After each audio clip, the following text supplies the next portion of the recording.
Hello guys, आप लोग कैसे हैं? उम्मीद करती हूँ अच्छी होगी। सबके राधे राधे, जय श्री श्याम। हम आए अपने देवरानी के घर पर, सेब खा रही हूँ। देखो इधर है सनकैनिया बुतैनिया, इधर मेरे छोटे नन्हा मुन्हा बच्चे सब है।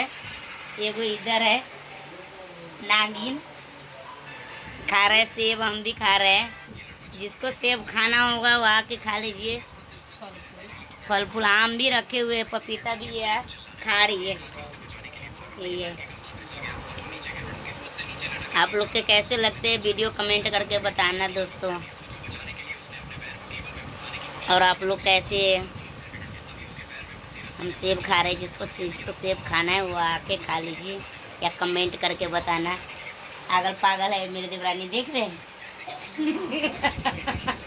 पागल पागल बेटा, पागल पागल। पापा को फोन दे। हाँ, पापा को फोन दे। लाइट करेगी करेगी।